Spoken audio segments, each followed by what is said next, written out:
A Vaza Jato de hoje é mais um passo para a liberdade do Lula.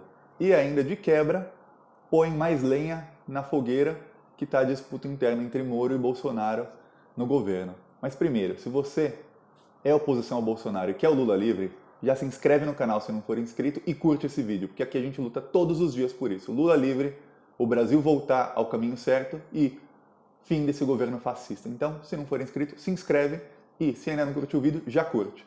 Pois bem, agora, Vaza Jato de hoje. A Vaza Jato de hoje mostra que os procuradores da Lava Jato, Deltan Dallagnol, que era o chefe da procuradoria, e os outros, tinham contato com um senhor chamado Roberto Leonel. Guarda esse nome, Roberto Leonel.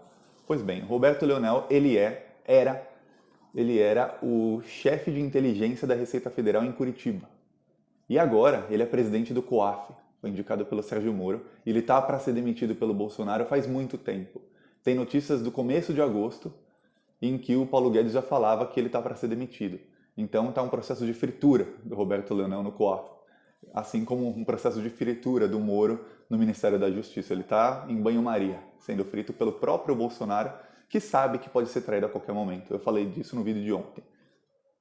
O Roberto Leonel, quando era chefe da inteligência da Receita Federal, ele recebia reivindicações dos procuradores da Lava Jato para quebrar o sigilo fiscal de pessoas que não eram nem sequer investigadas.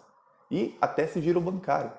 Por exemplo, o Deltan Dallagnol, numa clara perseguição ao Lula, pediu por chat: por favor, tem como você ver informalmente se os seguranças do Lula compraram uma geladeira e um fogão em 2014 para colocar no sítio de Atibaia? Gente, esse tipo de requerimento só pode ser feito nos autos, ou seja, pela justiça. Ou a justiça determina a quebra do sigilo fiscal e bancário de alguém, ou a procuradoria poderia pedir. Mas, quando eles pedem, o réu fica sabendo, estão querendo quebrar meu sigilo fiscal e bancário. E como eles queriam fazer tudo ilegalmente, na surdina, porque eles sabiam que não tinham indícios, porque a justiça não permite que se quebre sigilo fiscal e bancário, a não ser que tenha indícios de algum crime. No caso, não havia indícios, eram só boatos. Eles pediam, e o senhor Roberto Leonel dava os dados para eles. Uma ilegalidade assim, sem precedentes. Imagina, num país sério, a Receita Federal começa a dar dados para qualquer procurador de primeira instância, de qualquer pessoa, que não é nem investigada. E as conversas não deixavam claro se o Roberto Leonel passou esses dados ou não, porque quem pedia os dados eram os outros procuradores. O Dallagnol só jogava no grupo e os procuradores pediam para o senhor Roberto Leonel. E ele passava os dados ou não. O que acontece tudo indica que ele passava, sim, os dados, porque eles todos falam: o Roberto Leonel colaborou muito, muito, muito com a Lava Jato. É claro que colaborou, porque eram ilegalidades. Mais um traço ilegal da Lava Jato. Eles quebravam o sigilo bancário das pessoas em segredo, sem que as pessoas soubessem, ilegalmente, sem um documento, sem qualquer indício de investigação ou de corrupção por parte dessa pessoa. Eles quebraram o sigilo do caseiro do sítio de Atibaia, de uma nora do Lula, dos seguranças do Lula, 8 seguranças, da dona Marisa Letícia.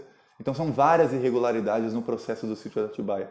E, gente, fica muito, mas muito difícil dizer que o Lula é culpado depois disso, porque eles cometeram tanta irregularidade, eles investigaram tanta coisa que a gente nem sabia que tinham sido investigadas, porque eles fizeram isso em segredo, ilegalmente, e eles não acharam uma prova contra o Lula.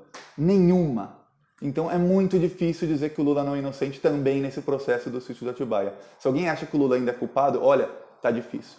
Vários advogados do Lula, eles quebraram o sigilo de várias e várias pessoas em segredo, ilegalmente, e não encontraram absolutamente nada.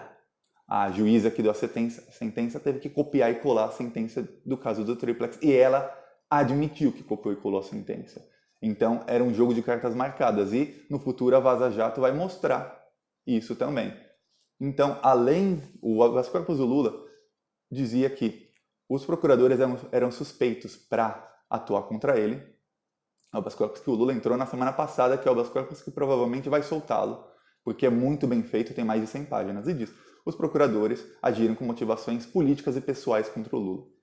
Mas agora surgem novos fatos. Não apenas agiram com motivação política e pessoal, eles também violaram a lei contra o Lula no outro processo, que é o do sítio, porque até então só apareciam violações deles no processo do triplex, ou violações, ou não eram violações, mas mostrava o partidarismo deles, e mostrava como eles queriam acusar o Lula para ficarem famosos, e se tornando famosos, ganhar muito, muito, muito dinheiro com palestras. E ganhar fama, e eles são alpinistas sociais, e subir no meio jurídico. O Deltan Dallagnol era um procuradorzinho de primeira instância e estava querendo ser cotado para ir para o Ministério Público Federal, para a Procuradoria-Geral da República, ou para algum cargo melhor do que o dele no Ministério Público Federal, que era um procuradorzinho de primeira instância. O juizeco de primeira instância se tornou ministro da Justiça com a promessa de um cargo no STF. Então, eles estavam tentando subir na carreira, era uma motivação claramente pessoal. Mas agora mostra que eles também cometeram uma irregularidade e uma ilegalidade sem fim, sem tamanho, no processo do sítio de Atibaia. Então, gente, é muito, muito difícil que o Lula não seja solto ainda em agosto. A não ser que o STF não julgue o habeas corpus do Lula em agosto. Mas vai ter que julgar na primeira quinzena de setembro de qualquer maneira, porque o Lula teria que ir para casa, teria que ter a progressão de regime e ir para o regime semiaberto ou para o regime aberto. O Lula disse que não quer progressão de regime, ele quer ser solto. Por isso, os advogados dele entraram com esse habeas corpus novo. Então, há 2 habeas corpus do Lula para jogar no STF. É muito, mas muito difícil que ele não seja solto, porque o STF já reconheceu que as mensagens são legais. E o voto de Minerva em um dos habeas corpus é do Celso de Mello, que sempre vota a favor do réu nesses casos, e agora, com as mensagens sendo reconhecidas pelo STF, não tem como ele votar contra o Lula. Outra coisa, as mensagens põem um pouco de fogo, de lenha na fogueira, Moro versus Bolsonaro. Falei dessa briga que está tendo Moro, Dória, Bolsonaro, com o Toffoli no centro, falei isso no vídeo de ontem. Assiste, que tem muito mais detalhe lá. Mas aqui, uma das questões da briga do Moro com o Bolsonaro é o COAF. O COAF que ia para o Ministério da Justiça, que era o super Ministério da Justiça do Moro, eu lembro que ele ia ser um super-ministro, e o Bolsonaro fingiu que queria que o COAF ficasse no Ministério da Justiça, mas o PSL deixou, na votação, que voltasse para o Ministério da Economia. O que parece que o Bolsonaro, no começo, confiava muito no Sérgio Moro, passado 1 mês, 2 meses, ele perdeu a confiança no Sérgio Moro.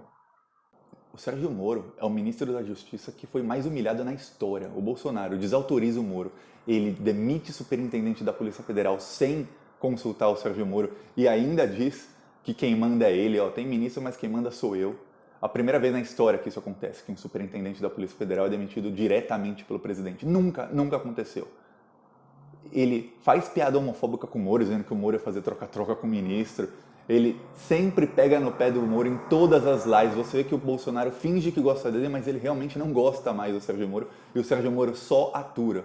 O Sérgio Moro tem que ficar aturando o Bolsonaro, que é o chefe dele. Então a gente não sabe até quando o Moro vai aguentar essa humilhação.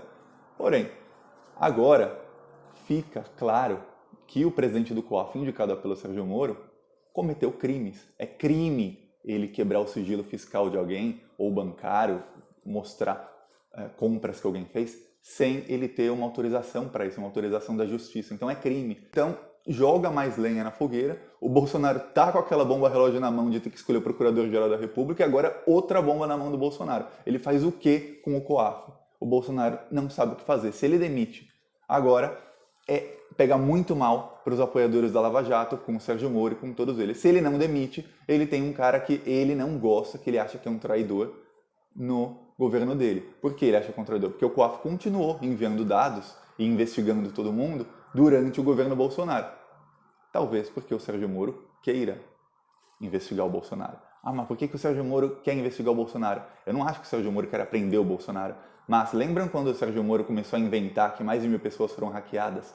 E a ligar para quem foi hackeado dizendo, você foi hackeado, mas as suas mensagens estão a salvo. O que deu a entender que todo mundo ficou bravo com o Moro, inclusive vários parlamentares, o próprio Rodrigo Maia falou, o presidente da Câmara dos Deputados, é que parecia que o Moro estava fazendo uma chantagem. Eu sei o que você fez, eu tenho suas mensagens. Mesmo de gente que não tinha sido hackeada. Ele mentiu, depois disseram que menos de 100 pessoas foram hackeadas. Mas o Moro tinha dito que eram 1000 e começou a ligar. Agora, o que parece é que o Moro e o COAF queriam sim investigar o Queiroz e o Flávio Bolsonaro para terem uma bala na agulha na hora que eles precisarem. Para se um dia ele precisar apontar contra o Bolsonaro, ele fala, Bolsonaro, mas eu tenho aqui tudo contra você. Então, cala a boca, Bolsonaro. Porque o que dá a entender a política hoje, as pessoas que estão traindo, por exemplo, ministros do STF, a gente não sabe quais, mas o Judiciário, o STJ, alguns deputados, senadores que estão traindo a esquerda, ou que estão traindo até os seus próprios eleitores, eles não o fazem porque eles estão se vendendo por dinheiro apenas. Não. A gente pensa, esse ministro do STF é um vendido traidor. A maioria que está traindo, eles estão sendo chantageados a isso. É porque eles não são pessoas ilibadas como a gente pensa que são. E aí, essa é a maior forma de você trazer alguém para o seu lado na política. É o que o Bolsonaro faz com muita gente, é o que o Sérgio Moro faz com muita gente, que é o quê? Eu tenho tudo contra você, então ou você fica do meu lado, ou você tá ferrado. E aparentemente é isso que o Sérgio Moro estava tentando fazer com o Bolsonaro, deixando a investigação ir em segredo, em sigilo, sobre o Flávio Bolsonaro, sobre o COAF, sobre o Queiroz, e só para falar, Bolsonaro, agora você tá na minha mão, você come na minha mão e não eu na sua. E aí o Bolsonaro ia ficar sem saída. O Bolsonaro demitiu o superintendente da Polícia Federal e quer mudar todos os delegados que investigam os casos para delegados que ele confia. Por quê? Porque ele não quer que seja investigado, ele não quer ficar na mão do Sérgio Moro ou de nenhum outro ministro da Justiça. O Bolsonaro é muito bem assessorado pela extrema-direita americana, norte-americana, pelo Steve Bannon. Então, parte da cartilha deles é aparelhar todo o Estado e descartar qualquer pessoa que você não confie. O Bolsonaro não confia no Sérgio Moro, isso já ficou claro. Então, agora é mais lenha nessa fogueira, a gente tem que ver o que o Bolsonaro vai fazer. Se tem alguém que não dorme bem, esse alguém se chama Jair Bolsonaro. Se tem alguém que está para tomar as decisões mais importantes da vida dele, que vão decidir se ele vai preso no futuro ou se ele não vai preso, e não só ele, os filhos dele, talvez até a esposa dele, as pessoas que em teoria ele mais ama na vida, esse alguém é o Bolsonaro. Ele tem que tomar a decisão mais importante da vida dele, que é a Procuradoria-Geral da República, e ele tem que, e isso talvez ele saiba, e é o mais difícil, ele tem que escolher alguém que seja ilibado o suficiente para nunca ser chantageado contra ele. Porque imagina ele coloca um Procurador-Geral da República que cometeu algum crime algum dia e alguém chantageia essa pessoa e fala, derrube o Bolsonaro. O cara não vai pensar duas vezes. Entre se salvar ou salvar o outro, a pessoa sempre acaba se salvando. E a gente vê isso, a gente vê como as cortes, o judiciário eram cortes políticas, ninguém mais julga na lei. Eles, até pouco tempo atrás, na verdade até hoje, eles só julgam politicamente. O STF vai ter agora a chance de se redimir, porque está afunilando, eles vão ter que tomar uma decisão. Ou eles soltam o Lula e anulam todos os processos, e aí, gente, o Lula saindo da prisão com todos os processos anulados, é uma paulada na cabeça do governo Bolsonaro. Do Bolsonaro, e o Bolsonaro entra em desespero, claro, se isso acontecer. E a gente já viu que ele subiu o tom nos últimos dias, porque ele está se desesperando, ele está muito estressado. O Lula está para ser solto, ele tem a decisão mais importante da vida dele para tomar, que é a Procuradoria-Geral da República. A Vaza Jato está toda, cada semana a Vaza Jato mostra alguma coisa que tem a ver com o que está acontecendo no governo. Galera, gostou do vídeo? Curte, compartilha e se inscreve no canal. Se você não se inscreveu até agora, se inscreve e não esquece. Se não curtiu agora, até agora, também curte. Falou!